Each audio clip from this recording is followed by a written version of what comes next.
wabarakatuh. Waalaikumsalam warahmatullahi wabarakatuh. Innal hamdanillah nahmaduhu wa nasta'inuhu wa nastaghfiruh wa na'udzu billahi min syururi anfusina wa min sayyiati a'malina may yahdihillahu fala mudhillalah wa may yudlilhu fala hadiyalah. Asyhadu an la ilaha illallah wa asyhadu anna Muhammadan abduhu wa rasuluh amma ba'du. Yang terhormat pemateri pada malam hari ini Al-Habib Al-Habib Abi Zainal Abidin bin Ketua Umum Unit Kegiatan Kerohanian Islam Universitas Negeri Surabaya, Akhina As'ad Amin dan jajarannya. Yang kami hormati Ketua Pelaksana Kajian Akbar 2020 Akhina Iwan, dan tidak lupa peserta Kajian Akbar 2020 yang berbahagia. Hadirin, marilah kita panjatkan rasa puja dan puji syukur kita kehadirat Allah Subhanahu wa taala yang senantiasa melimpahkan rahmat serta hidayahnya kepada kita sehingga kita masih diberikan nikmat sehat dan nikmat sempat untuk mengikuti acara Kajian Akbar dengan tema The Real Hero, Pemuda Penggerak Perubahan. Salawat serta salam tetap tercurah atas junjungan Nabi besar kita, Nabi Muhammad SAW. Bagi seluruh umatnya. Saya di sini sebagai pembawa acara akan membacakan susunan acara pada malam hari ini. Acara yang pertama yaitu pembukaan, kedua pembacaan ayat-ayat suci Al-Quran, acara yang ketiga sambutan-sambutan, pemaparan materi menempati acara yang keempat, dan acara yang terakhir penutup dan doa. Baik, memasuki acara pertama yaitu pembukaan. Mari kita buka acara pada malam hari ini dengan bacaan basmalah bersama-sama di rumah masing-masing. Bismillahirrahmanirrahim. Bismillahirrahmanirrahim. Semoga dengan bacaan basmalah dapat memperlancar acara pada malam hari ini. Acara yang kedua yaitu pembacaan ayat-ayat suci Al-Quran yang akan dilantunkan oleh Akhina Ubed. Kepadanya kami persilahkan.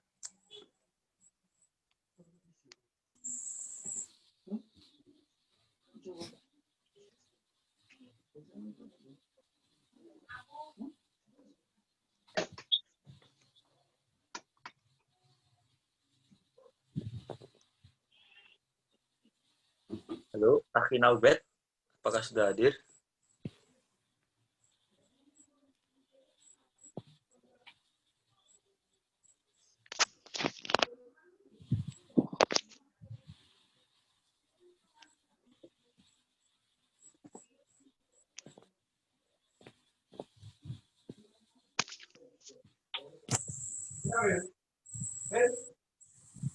Mungkin ditunggu sebentar, Mir, Ubednya.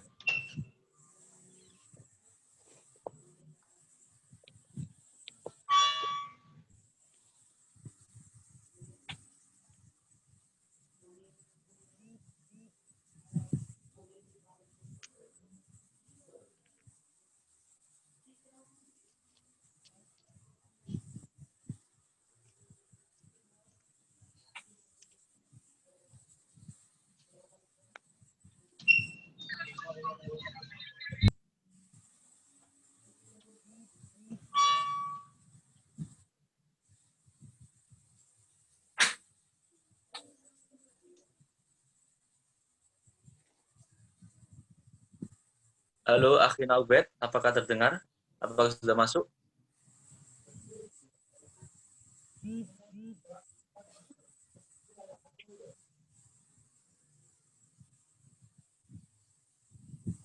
Halo, Ubed.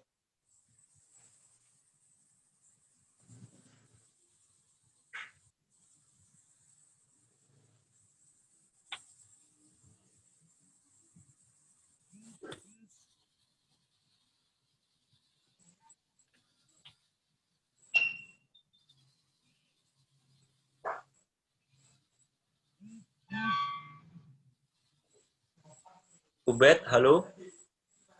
Sudah masuk Ubed nih?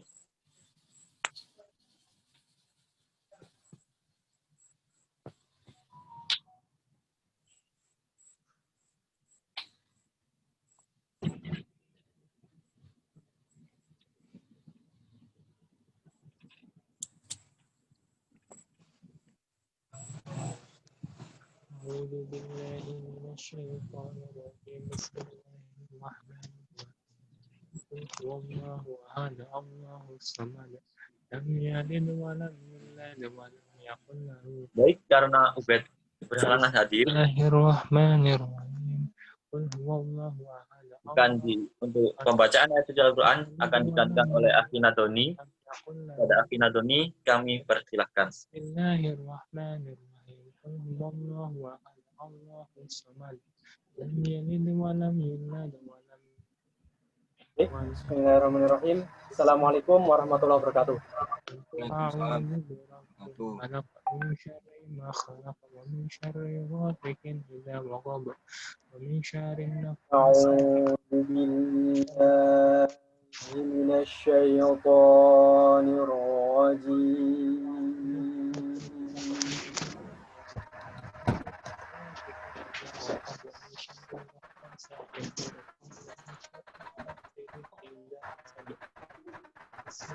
Bismillahirrahmanirrahim.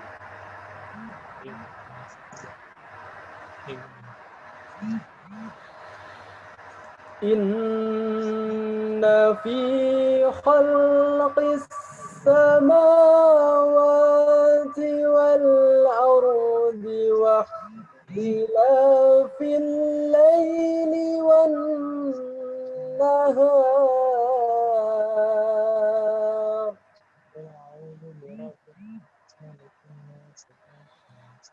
wa ikhtilafil laili wan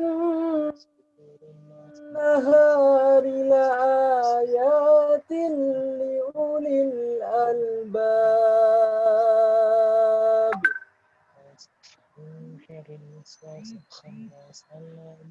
الذين يذكرون الله قياما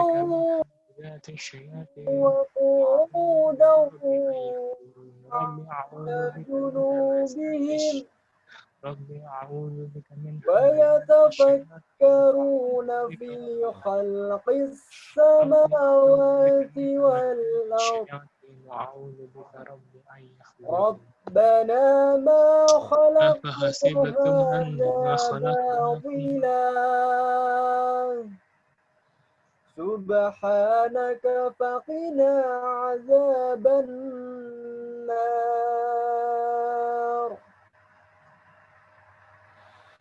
ربنا إنك من تدخل النار فقد أخزيته وما للظالمين من أنصار ربنا إننا سمعنا مناديا ينادي للإيمان أن آمنوا بربكم فآمنا ربنا فاغفر لنا ذنوبنا وكفر عنا سيئاتنا وتوفنا مع الأبرار ربنا وآتنا ما وعدتنا على رسلك ولا تخزنا يوم القيامة إنك لا تخلف الميعاد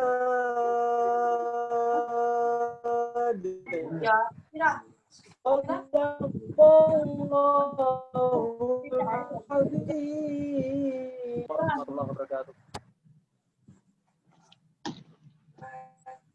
Waalaikumsalam warahmatullahi wabarakatuh. Sadaqallahul Maha benar Allah dengan segala firman-Nya.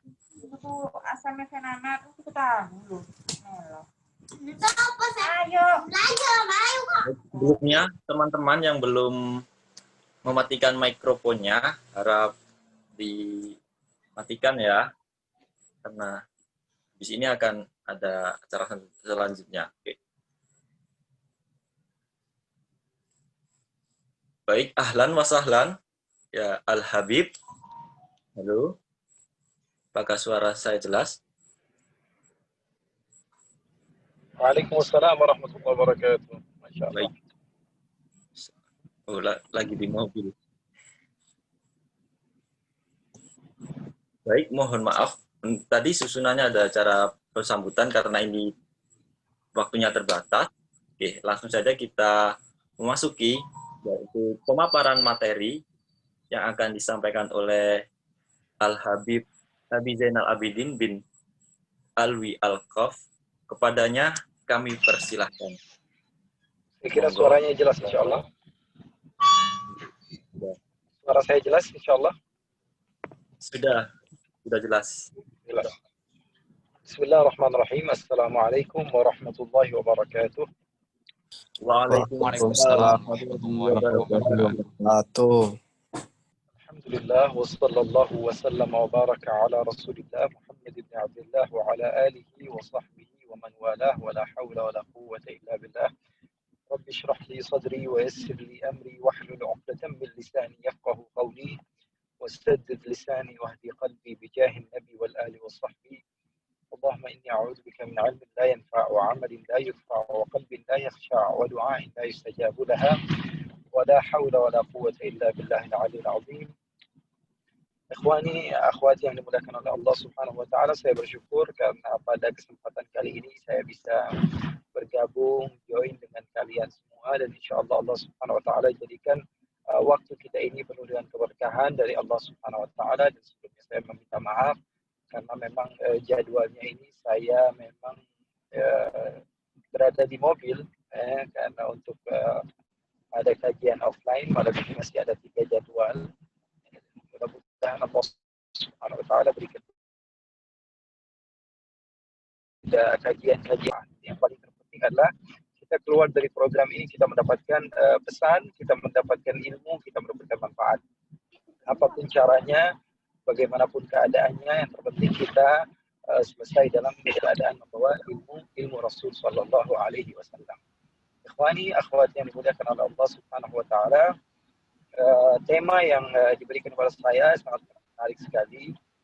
Barusan juga saya dekat-dekat waktu asar juga tadi ada live juga dengan teman-teman mahasiswa di Semarang, dan juga nggak beda jauh temanya, tapi mereka tentang akhlak yang diwarisi oleh Rasulullah SAW. Kalau sekarang saya akan berbicara tentang pemuda di zaman Rasulullah SAW.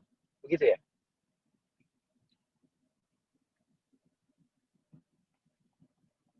Ya, betul. Pemuda di zaman Rasulullah SAW. Artinya orang-orang yang memang memiliki andil di dalam kemajuan Islam, tapi mereka masih memiliki usia yang tidak dikategorikan usia yang sudah tua. Sahabat-sahabat Rasul, kalau kita perhatikan, ikhwani akhwat yang dimuliakan oleh Allah Subhanahu wa taala, mereka rata-rata usianya adalah usia muda. Bayangkan sahabat-sahabat yang senior itu hanya beberapa saja, akan tetapi yang begitu aktif daripada sahabat-sahabat Rasulullah SAW itu umumnya mereka di usia belia, usia muda, usia bahkan bisa dikatakan masih belasan tahun.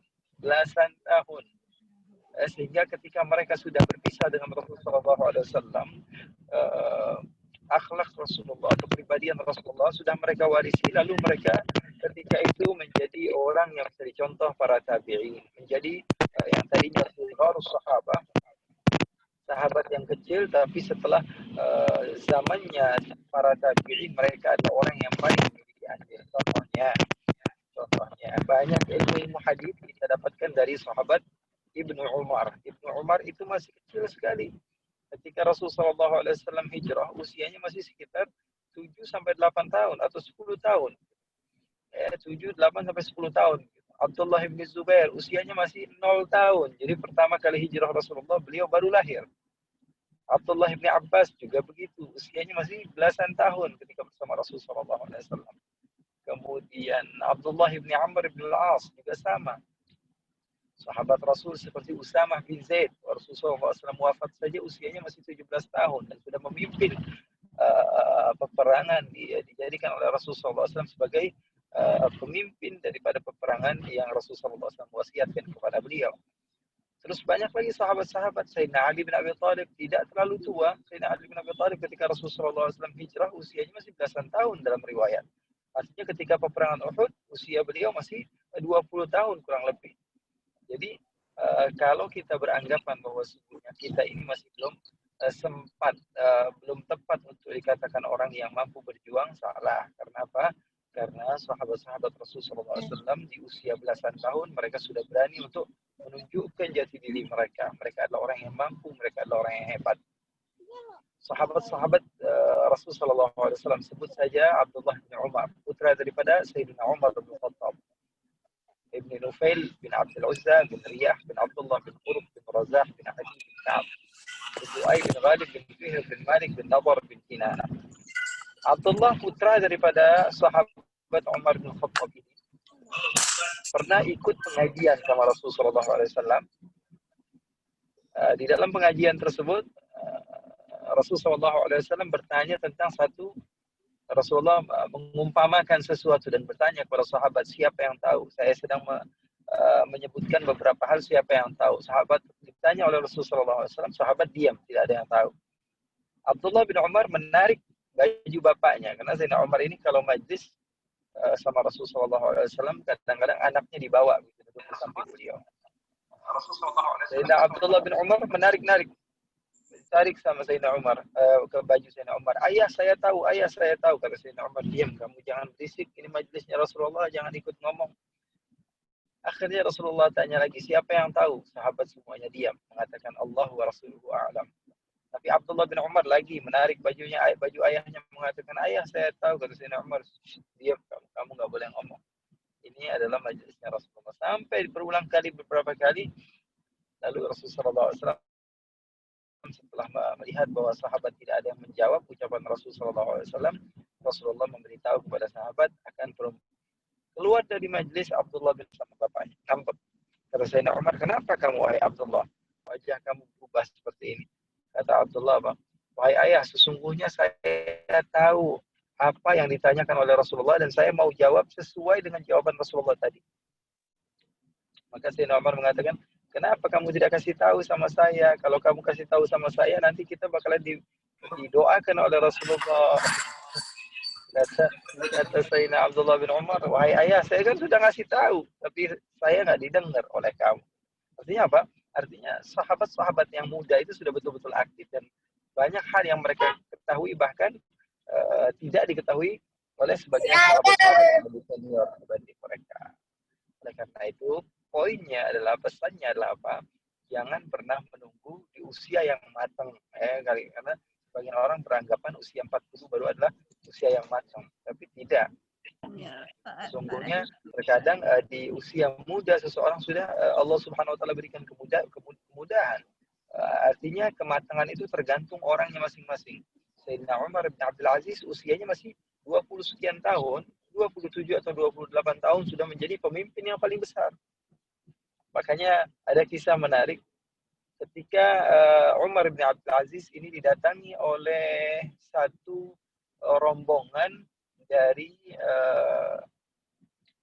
kaum muslimin yang ingin berkunjung kepada Amirul Mukminin pada saat itu, Sayyidina Umar bin Abdul Aziz. Lalu dari kumpulan tersebut ada anak muda satu yang paling muda sekali menjadi juru bicara dari rombongan tersebut. Lalu Sayyidina Umar bin Abdul Aziz melihat ini anak, walaupun fasih, kenapa ini anak kecil ini yang disuruh? Kenapa anak yang masih muda ini disuruh? Kata Sayyidina Umar bin Abdul Aziz. Dia tanya. Kemudian dipanggil anak muda itu, wahai anakku, sini kamu. Kamu ini Masya Allah, fasih, pintar. Tapi bukankah di rombongan kamu ada orang yang lebih tua dibanding kamu? Kenapa tidak orang yang lebih tua saja yang disuruh berbicara? Apa kata anak muda ini? Wahai Sayyidina Umar bin Abdul Aziz, kalau segala sesuatu itu dihitung daripada usia, maka tentu banyak yang lebih berhak untuk menjadi Amirul Mukminin dibanding engkau. Karena banyak yang usianya lebih tua dibanding kamu. Artinya apa? Sayyidina Umar bin Al-Aziz diajarkan oleh anak muda ini bahwa sesungguhnya tidak melulu-melulu dengan usia, akan tetapi semangat yang Allah berikan kepada seorang hamba itu bisa menjadikan seorang hamba tersebut dekat dengan Allah Subhanahu wa taala. Jadi insyaallah Allah Subhanahu wa taala berikan manfaat kepada kita, dan saya senang banget kalau misalnya bisa dipancing dengan pertanyaan-pertanyaan supaya kita lebih enjoy, lebih asik, dan juga lebih kekeluargaan. Jadi saya persilahkan kalau ada teman-teman yang mau bertanya, insya Allah kita bareng-barang kita jawab. Bapak.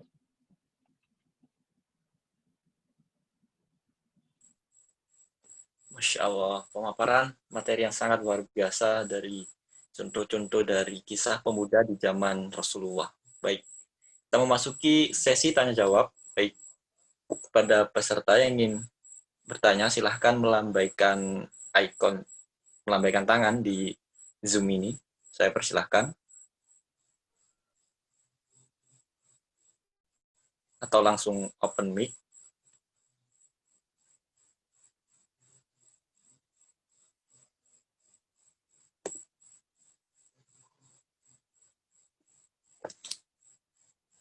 Ayo, teman-teman yang ingin bertanya, manfaatkan waktu yang singkat ini untuk bertanya.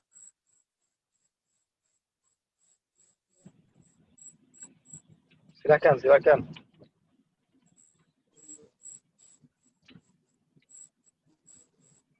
Mungkin malu-malu semua ya, saya yang tanya ya.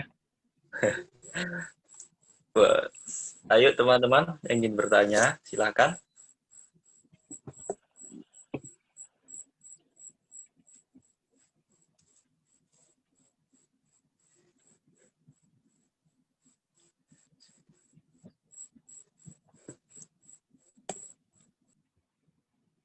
Di antara contohnya juga Sayyidina Ali bin Abi Thalib.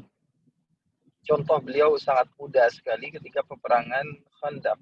Peperangan Khandaq itu salah satu peperangan yang dialami oleh Rasul SAW pada tahun ke-5 daripada hijrahnya Rasul. Rasul SAW dikepung oleh berbagai kabilah dari Arab dan luar Arab, dari Yahudi. Mereka bersatu untuk mengepung kota Madinah. Tapi Rasulullah SAW ketika itu memiliki strategi yang sangat bagus. Dan Rasulullah SAW mendapatkan isyarah dari seorang sahabat yang bernama Salman Al-Farisi. Beliau memberikan masukan kepada Rasul, ya Rasulullah, kalau di daerah kami di Persia, karena pada saat itu Persia adalah superpower, ya, adidaya yang memegang dunia pada saat itu, Persia dan Romawi. Dia katakan kalau di tempat kami, tempat yang lebih modern gitu ya, ketika itu, kami ketika ada orang yang ingin menyerang kami, kami membuat parit sehingga mereka susah untuk mendekat kepada kami. Jadi dibuat parit yang panjang sekali, kurang lebih kalau dihitung 9 meter ya, kurang lebih ya 9 meter. Kemudian dalam juga, sehingga ketika orang mau menyerbu Rasulullah SAW, mereka mau tidak mau masuk ke dalam parit tersebut. Kalau sudah masuk ke dalam parit dari atas gunung, bisa untuk memanahi mereka. Jadi mereka nggak bisa langsung seketika mendekat kepada Rasulullah SAW. Ikhwani, akhwat yang dimuliakan oleh Allah, ketika itu ada salah seorang di antara pasukan Quraisy yang bernama Amr bin Abdi Wud. Namanya Amr bin Abdi Wud. Dia ini adalah orang yang pandai berkuda dan juga orang yang pandai bermain pedang. Terkenal sekali, ini jawara lah istilahnya bagi orang suku Quraisy ketika itu. Maka dia melihat ada beberapa celah. Dia lihat bahwa ada sebagian Khandaq tersebut tidak terlalu panjang. Jadi dilihat paling ujung, dia lompat dari situ, kemudian maju di barisan Rasulullah SAW. Kemudian dia katakan, wahai Muhammad, kalau saya diserbu mungkin saya mati ya. Tapi kalau memang kalian adalah orang yang pemberani, ayo 1 lawan 1, dia katakan duel. Man yubariz bi? Hal min mubariz ya Muhammad, katanya. Ada nggak yang berani melawan saya? Lalu Rasulullah SAW bertanya kepada sahabat-sahabat, siapa yang mau maju nih lawan Amr bin Abdi Wud? Sahabat ketika itu diam. Yang menjawab Rasulullah SAW ketika itu adalah Sayyidina Ali bin Abi Thalib, yang usianya masih muda sekali. Dia katakan, ana ya Rasulullah. Kata Sayyidina Ali bin Abi Thalib, saya ya Rasulullah. Sayyidina Ali nggak takut mati. Kalian tahu ketika hijrahnya Rasulullah SAW apa yang beliau lakukan? Beliau tidur di selimut Rasulullah. Beliau sudah tahu selimut itu bakalan dikepung oleh kufar Quraisy. Artinya apa? Sudah siap buat mati. Itu perjuangan yang sudah luar biasa hebat. Kita kan tahu semua ceritanya. Kalau Sayyidina Ali tidur di dalam selimutnya Rasulullah. Jadi kalau misalnya orang Quraisy tiba-tiba tidak mau cari tahu siapa yang di dalam selimut langsung membunuh, ya dia sudah siap. Gitu. Yang sudah hidup dan matinya untuk Allah. Untuk Rasulullah. Maka Sayyidina Ali mengatakan, saya Rasulullah. Rasulullah tidak hawil. Karena ini yang jawab anak kecil. Rasulullah SAW menunggu dari sahabat-sahabat yang besar, begitu yang serupa dengan Ammar bin Abdi Wud. Maka Sayyidina Ali bin Abi Thalib mengatakan, saya Rasulullah. Rasulullah diamkan. Lalu Ammar bin Abdi Wud bertanya lagi, ini mana orang Islam? Tidak ada yang berani sama saya. Hal min mubaris. Ayo, siapa yang mau melawan saya? Duel, satu lawan satu dengan saya. Rasulullah SAW tanya lagi sama sahabat tidak ada yang menjawab. Lalu Sayyidina Ali maju lagi kepada Rasulullah dan mengatakan, ana ya Rasulullah. Kata Rasulullah, ada Ammar bin Abdi Wud ya Ali. Wahai Ali, ini adalah Ammar bin Abdi Wud. Sayyidina Ali mengatakan, ana Ali bin Abi Thalib ya Rasulullah. Saya Ali bin Abi Thalib ya Rasulullah. Maka Rasulullah SAW katakan, sudah kamu maju, dipakaikan imamah oleh Rasulullah SAW, diberikan pedang Zulfiqar oleh Rasulullah SAW. Sayyidina Ali pun maju. Ammar bin Abdi Wud bingung. Ini kok anak kecil yang lawan saya, kata Ammar bin Abdi Wud. Lalu Ammar bin Abdi Wud bertanya kepada Sayyidina Ali, man anta ya ayuhal ghulam? Siapa kamu, ya anak kecil? Kata Sayyidina Ali bin Abi Thalib, ana Ali bin Abi Thalib. Saya adalah Ali putra Abu Talib. Kata siapa namanya? Kata Ammar bin Abdi Wud, kamu adalah putranya Abu Talib. Abu Talib itu sahabat saya. Bapak kamu itu seumuran dengan saya, teman nongkrong saya. Harusnya saya ini kalaupun berhadapan dengan bapak kamu, bukan dengan kamu. Maka Ammar bin Abdi Wud mengatakan, aku tidak mau membunuh kamu. Sayyidina Ali langsung menjawab, tapi saya mau membunuh kamu. Marah Ammar bin Abdi Wud. Akhirnya apa yang berlaku? Ammar bin Abdi Wud maju ke Sayyidina Ali bin Abi Thalib, dan Sayyidina Ali maju. Ternyata Ammar bin Abdi Wud telah menjadi dua dengan pedang hebatnya Sayyidina Ali bin Abi Thalib.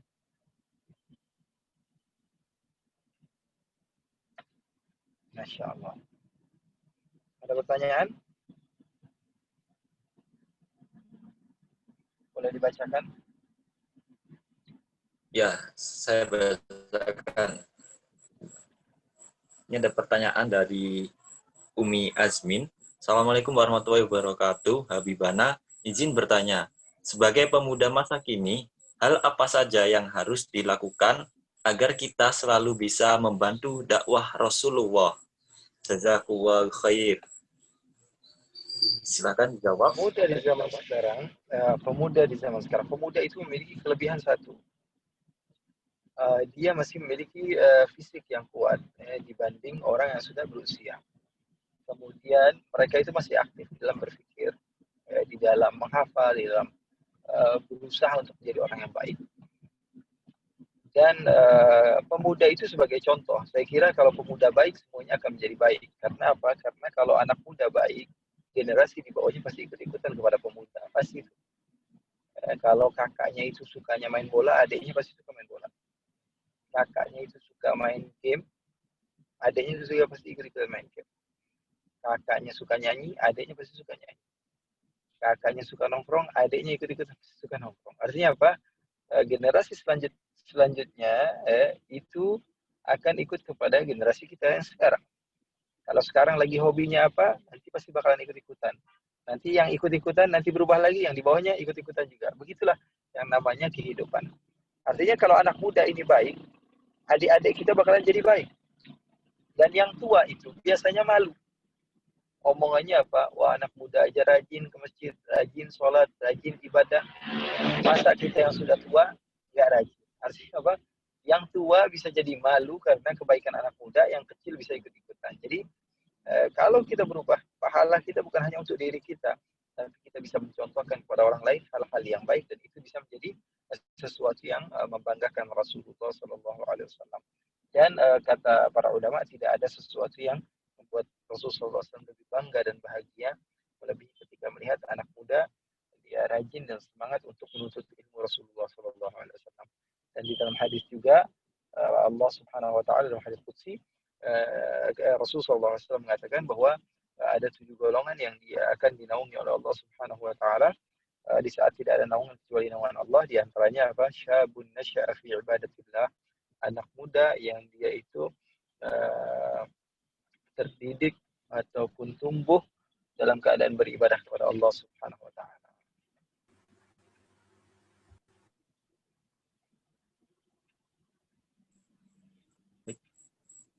Terima kasih atas jawabannya, Habib. Ini ada pertanyaan satu lagi terakhir. Bisa saya bacakan. Ini dari from Siti Suwarningtyas. Assalamualaikum warahmatullahi wabarakatuh. Terima kasih atas kesempatan. Saya ingin bertanya, Habib, bagaimana cara kita agar berani dan kuat menjadi penggerak perubahan ketika kita berada di lingkungan yang memiliki frekuensi berbeda dengan kita? Jazakallahu khair. Bisa langsung dijawab. Waalaikumsalam warahmatullahi wabarakatuh. Artinya sekarang begini. Kemuliaan Islam itu boleh dicatat. Kemuliaan Islam itu adalah janji Allah. Kemuliaan Islam itu adalah janji Allah, dan tentu agama Islam akan menjadi mulia. Allah berfirman, "Innamal 'izzatu lillahi wa lirasulihi wal mu'minin." Sesungguhnya kemuliaan adalah milik umat mukmin, milik umat muslim. Dan pasti Allah Subhanahu wa taala dalam hadis-hadis juga dikatakan bahwa nanti di akhir zaman umat Islam akan berjaya. Artinya kejayaan Islam itu pasti ada. Lalu sebagian di antara ikhwan dan akhwat yang mengatakan, untuk apa sih kita berjuang? Toh nanti agama Islam juga menjadi agama yang mulia, gitu. Nggak perlu kita berjuang juga, nanti ujung-ujungnya bakalan jadi mulia. Betul, agama Islam akan menjadi mulia. Akan tapi pertanyaannya, apakah kita turut andil dalam kemuliaan Islam atau tidak? Pertanyaannya untuk kita, bukan untuk Islamnya. Jangan pernah menganggap diri kamu ketika kamu membela Islam adalah kamu membela Islam. Akan tapi membela diri kamu karena kamu ikut andil dalam membela agama kamu. Artinya kamu berusaha untuk menjadikan diri kamu adalah orang yang memiliki andil dalam kemuliaan Islam. Karena Islam pasti dibela oleh Allah. Karena Islam pasti apa? Akan dimuliakan oleh Allah Subhanahu wa taala. Oleh karena itu yang pertama itu, ketika kita membantu ataupun kita ingin memiliki satu gerakan, ingat bahwa sebenarnya kita ini berusaha untuk membantu diri kita supaya mendapatkan pahala di sisi Allah. Bukan inginkan bendera kita yang naik, bukan kita inginkan bahwa organisasi kita yang berkembang, bukan kita inginkan bahwa komunitas kita yang dikenal banyak orang, tidak. Akan tapi kita membantu diri kita supaya kita turut andil di dalam kemajuan Islam, di dalam kemuliaan Islam.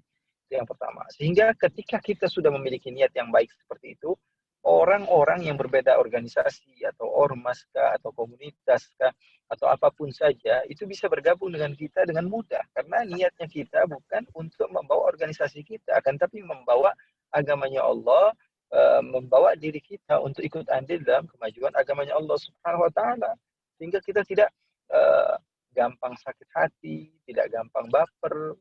Kalau misalnya kita dikit-dikit baperan begitu, ada gesekan sedikit dari organisasi lain, kemudian kita marah, ya. Akhi, sesungguhnya kita mampu duduk di satu meja dengan minuman yang berbeda. Bisa aja kita ngobrol bareng, walaupun saya nggak suka kopi misalnya.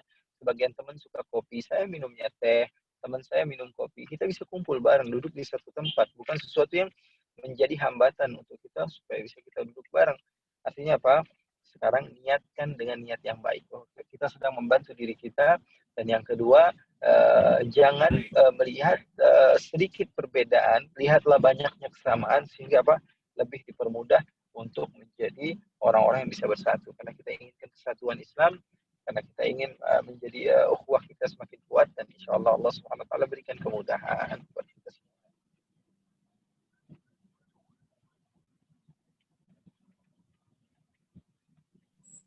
Masya Allah, terima kasih atas jawabannya. Ini ada satu lagi, nggak apa-apa? Ya, apa-apa, boleh. Oke. Baik, saya bacakan. Assalamualaikum Sayyidi. Mohon izin bertanya, jika dalam beberapa kisah yang antum kisahkan tadi ada beberapa sahabat, adakah kisah mengenai sahabat Nisa yang menggerakkan perubahan Habib? Jazakumullah ahsanal jaza. Waalaikumsalam warahmatullahi wabarakatuh. Ketika saya menyebutkan laki-laki, bukan berarti perempuan tidak ada. Perempuan pun banyak, mereka-mereka yang berjuang bersama Rasulullah SAW. tanpa adanya perempuan tentu tidak akan ada laki-laki. Mana mungkin bisa ada seorang sahabat tanpa seorang ibu yang mampu mendidik mereka. Namun seperti biasa, mereka ini memiliki kemuliaan yang agung bagi umat Islam. Wanita ini, Masya Allah, tabarakallah, adalah makhluk Allah yang paling mulia, sehingga mereka itu dirahasiakan keberadaan mereka. Bahkan orang-orang soleh terkadang untuk menyebut istrinya saja tidak pernah dengan nama, dengan kunyah ibunya si fulan misalnya. Karena apa? Karena memuliakan wanita tersebut. Bukan tidak ada sejarah mencatat bahwa sesungguhnya orang yang paling banyak meriwayatkan hadis Aisyah binti Abi Bakar. Orang yang paling dicintai oleh Rasul Aisyah binti Abi Bakar. Dan juga banyak sekali sahabat-sahabat wanita, kalau saya jelaskan, di antaranya istri Rasulullah SAW saja. Mereka adalah orang yang berjuang di jalan Allah Subhanahu wa taala. Bibinya Sayyidatuna Rasulullah SAW, Sayyidatuna Safiyah, sempat membunuh orang Yahudi karena keberanian beliau. Juga kalau wanita-wanita muda, di antaranya yang paling jelas Sayyidatuna Aisyah radhiyallahu taala anha, al-aqilah, yang sangat berakal, an-nabilah, yang begitu pintar, al-muhadditsah, perawi hadis yang paling terbanyak dari Rasulullah SAW. Kepintaran, kecerdasannya beliau tidak diragukan lagi. Banyak daripada istri Rasulullah SAW, di antaranya Sayyidatuna Hafsah juga begitu, alimah, abidah, zahidah, juga Sayyidatuna Safiyah dan semisalnya. Banyak sekali wanita-wanita yang bukan istri Rasulullah SAW pun banyak. Di antaranya wanita yang pertama kali mati dalam syahid pun adalah Sumayyah, seorang wanita. Dan ibunya Sayyidatuna Aisyah juga, ya, Ummu Ruman, dan juga ibunya Sayyidina Anas bin Malik, Ummu Sulaim, dan juga banyak di antara sahabat-sahabat wanita, contohnya seperti Ummu Hani binti Abi Thalib, kemudian juga sahabiyah Rasulullah SAW, Asma binti Umais, atau seorang sahabiyah Asma yang begitu berjuang ketika suaminya dia ketahui mati. Ketika peperangan Uhud, Asma ini suaminya meninggal. Tapi setelah peperangan dia malah mencari Rasulullah SAW. Aina Rasulullah? Aina Rasulullah? Di mana Rasulullah? Kata sahabat-sahabat, Rasulullah dalam keadaan sehat, hanya terluka saja. Rasulullah SAW gigi gerahamnya hancur, ya, karena dari Ibnu Qamiyah, ya, dari musuh Rasulullah SAW, dari musuh umat Islam. Rasulullah SAW terluka masuk dalam satu lubang. Sehingga Rasulullah SAW, mereka dengar, orang Madinah dengar bahwa Rasulullah terluka, mereka berharap bahwa Rasulullah SAW dalam keadaan baik. Dan sebagian lagi menyebarkan berita bahwa Rasulullah SAW meninggal karena Ibnu Qamiyah itu membunuh sahabat bernama Mus'ab bin Umair yang wajahnya menyerupai Rasulullah SAW. Akhirnya Asma ini ketika dia pulang, ketika Rasulullah SAW pulang, dia bertanya-tanya, Aina Rasulullah? Aina Rasulullah? Sahabat mengatakan Rasulullah sehat, Rasulullah sehat. Aruni, katanya, perlihatkan kepada saya belum puas sampai saya melihat langsung Rasulullah SAW dalam keadaan sehat. Tiba-tiba datang seseorang mengatakan, wahai Asma, suami kamu meninggal. Dia katakan, inna lillahi wa inna ilaihi raji'un. Aina Rasulullah? Tetap yang dia tanya, di mana Rasulullah? Kemudian datang lagi seorang mengatakan, wahai Asma, sesungguhnya ayah kamu juga ternyata mati dalam keadaan syahid. Dia katakan, aina Rasulullah? Di mana Rasulullah? Kemudian dikatakan lagi, wahai Asma, anakmu yang kecil yang sudah ikut berperang pun meninggal semua. Dia katakan, inna lillahi wa inna ilaihi raji'un. Aina Rasulullah? Di mana Rasulullah? Saya belum puas sampai saya melihat langsung di mana Rasulullah sallallahu alaihi wasallam. Akhirnya Rasulullah yang keluar sendiri dan mengatakan, wahai Asma, saya dalam keadaan sehat walafiat. Asma, dia mengatakan satu kalimat atau satu kata yang mencangkuk kepada saya ataupun kepada ikhwan-ikhwan yang mau berusaha untuk mencintai Rasulullah. Dia katakan satu kalimat yang ringkas. Apa kata beliau? Kullu musibatin ba'daka jalal ya Rasulullah. Setiap musibah yang menimpaku selain mengena kepadamu ya Rasulullah, maka saya anggap itu sesuatu yang biasa saja. Sallallahu alaihi wasallam. Jadi perjuangan mereka, para wanita, begitu hebat bersama Rasulullah sallallahu alaihi wasallam.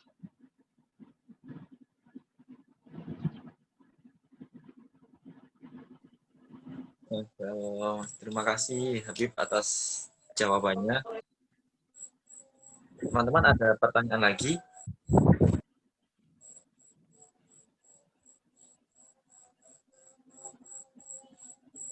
Nggak ada?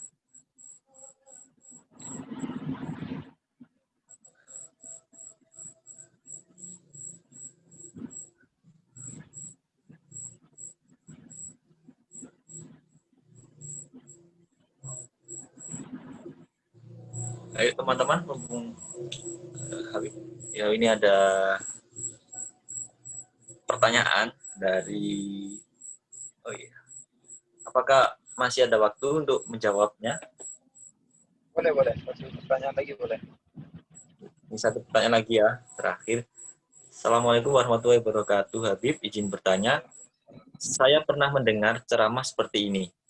Untuk menjadi generasi yang mulia, maka salah satunya adalah membangun keyakinan kuat tanpa ragu.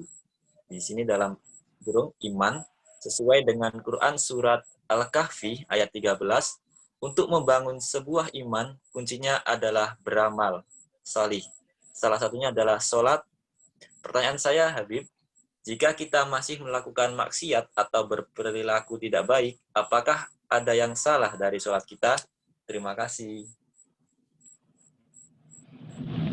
Waalaikumsalam warahmatullahi wabarakatuh. Allah Subhanahu wa taala menciptakan Allah Subhanahu wa taala memerintahkan kepada kita untuk beramal soleh, dan Allah Subhanahu wa taala katakan bahwa sesungguhnya syurga itu dikelilingi dengan sesuatu yang dibenci, atau artinya sesuatu yang susah. Kenapa? Karena yang kita ingin gapai adalah syurga, bukan kaleng-kaleng. Ini bukan hal yang biasa. Artinya perlu kepada semangat yang lebih hebat. Allah Subhanahu wa taala katakan bahwa sesungguhnya seseorang yang paling dekat dengan Allah adalah orang yang memiliki ketakwaan, dan takwa adalah mematuhi segala perintah Allah dan menjauhi segala larangan Allah. Lagi kita mengikuti perintah Allah dan menjauhi larangan Allah Subhanahu wa taala, maka kita adalah menjadi orang yang bertakwa.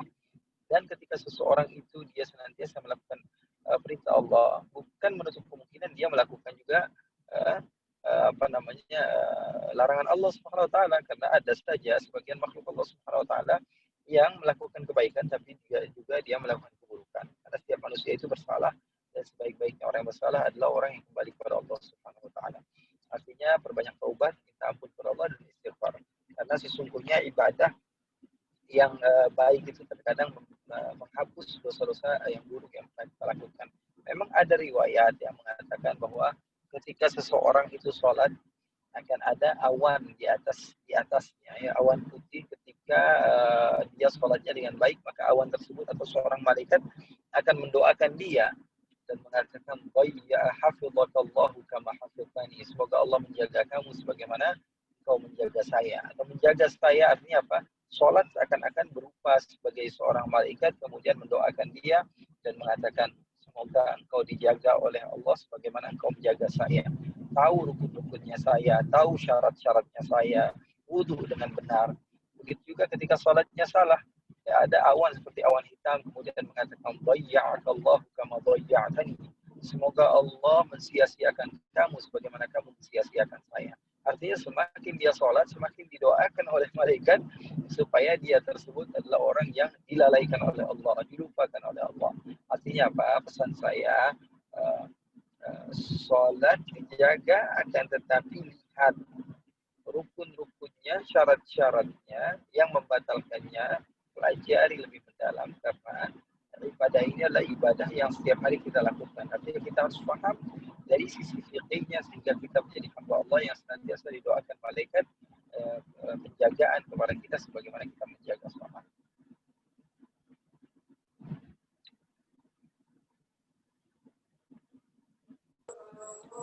Iya.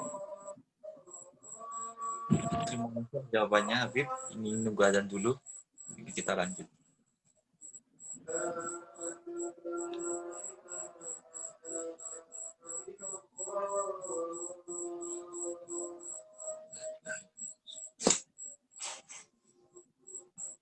Baik, karena di daerah saya sudah selesai azan, mungkin terima kasih kepada Habib yang sudah menyempatkan waktu di tengah kesibukannya dan memberikan materi yang sangat sempurna pada malam hari ini dan menjawab pertanyaan-pertanyaan dari teman-teman. Oke.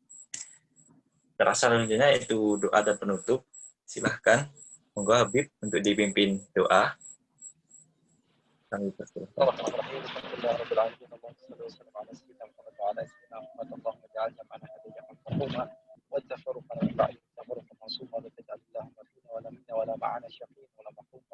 Ya Allah, berikanlah perkumpulan kami perkumpulan yang kau cintai, ya Allah. Tidaklah kami bubar dari program ini kecuali dosa kami telah kau hapus, ya Allah. Kecuali dosa kami telah kau angkat, ya Allah.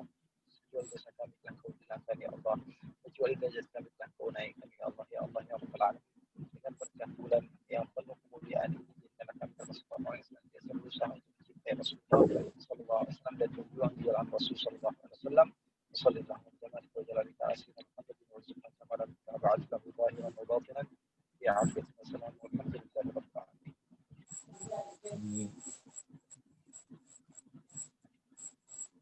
Terima kasih disampaikan. Baik, memasuki acara yang terakhir yaitu penutup. Mari kita tutup acara pada malam hari ini dengan bacaan hamdalah bersama-sama di rumah masing-masing. Alhamdulillahirabbil alamin. Semoga apa yang kita dapat pada malam hari ini dapat bermanfaat dan barokah bagi kita semua. Saya Amirul Irham sebagai MC. Apabila ada salah kata dalam memandu acara pada malam hari ini, saya minta maaf. Billahi fi sabil haq fastabiqul khairat. Wassalamualaikum warahmatullahi wabarakatuh.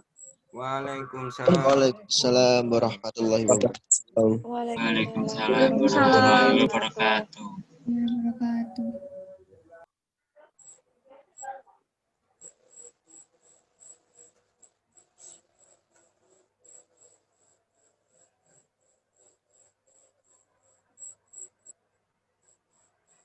Jauh untuk HP.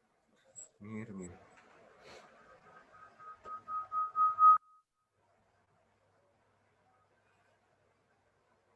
Piye? Jauh untuk HP.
Teman-teman, untuk absennya berada di grup peserta ya. Oke. Yang sudah, teman-teman boleh keluar dari ruang Zoom dan melakukan absensi di grup peserta. Oke.